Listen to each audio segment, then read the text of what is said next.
पर 4 मेन खिलाड़ी पवेलियन लौट चुके थे और उस खिलाड़ी के सामने वकार यूनिस जैसा बॉलर बॉलिंग करने के लिए खड़ा था। अचानक से वकार यूनिस का एक बाउंसर उसके नाक पे लगा तो सीधे नीचे गिरा और उसके नाक से भयंकर खून बहने लगा। फिजियोथेरेपिस्ट ने कहा कि तुम वापस चलो, रिटायर हर्ट हो जाओ, लेकिन उस खिलाड़ी ने कहा मैं खेलेगा।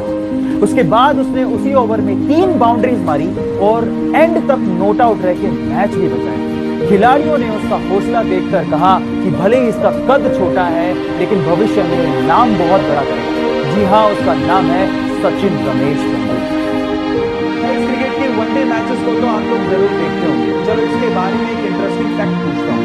अगर मैं आपसे सवाल पूछूं कि पूरे क्रिकेट इतिहास का पहला वनडे कब और क्यों खेला गया तो आप लोग क्या जवाब देंगे? चलिए मैं आपको बताता हूँ। पूरे क्रिकेट इतिहास का पहला वनडे मैच 5 जनवरी 1971 को ऑस्ट्रेलिया और इंग्लैंड के बीच में मेलबर्न में खेला गया और उसके पीछे का रीजन ये था कि ऑस्ट्रेलिया और इंग्लैंड के बीच में टेस्ट सीरीज चल रही थी और उसका तीसरा टेस्ट एक्चुअली बारिश की वजह से पूरी तरह से खुल गया। आयोजकों को भयंकर नुकसान हो रहा था, टिकट के पैसे वापस देने पड़ते, इसलिए ऑस्ट्रेलिया और इंग्लैंड के बीच में मात्र 1 दिन का 40 ओवर का मैच रखा गया, जिसमें 1 ओवर में 8 विकेट फेंकी जा रही थी और इस तरह से क्रिकेट इतिहास का पहला वनडे खेला गया। है ना इंटरेस्टिंग है?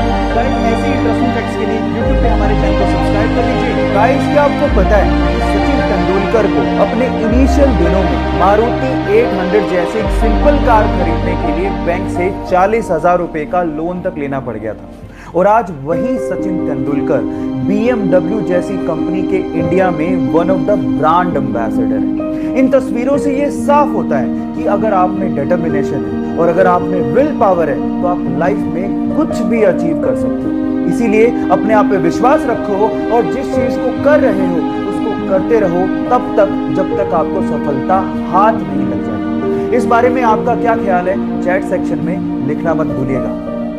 भरी मीडिया में जब उसने माना कि सैंड पेपर से बॉल टेम्परिंग का आइडिया उसका था तो इस बात से पूरी तरह से क्रिकेट ऑस्ट्रेलिया हिल गया और उस खिलाड़ी पर 1 साल का बैन लगा दिया गया।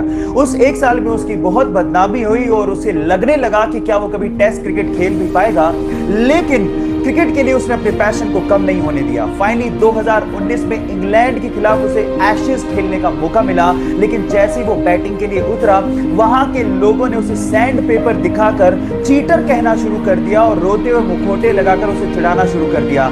लेकिन उसने आलोचकों को जवाब अपनी बैटिंग से दिया। उसने दोनों इनिंग्स में शतक ठोके और साथ ही साथ पूरी एशेज में 774 रन बनाकर यह साबित कर दिया कि चैंपियन गिरते जरूर हैं लेकिन डरते नहीं।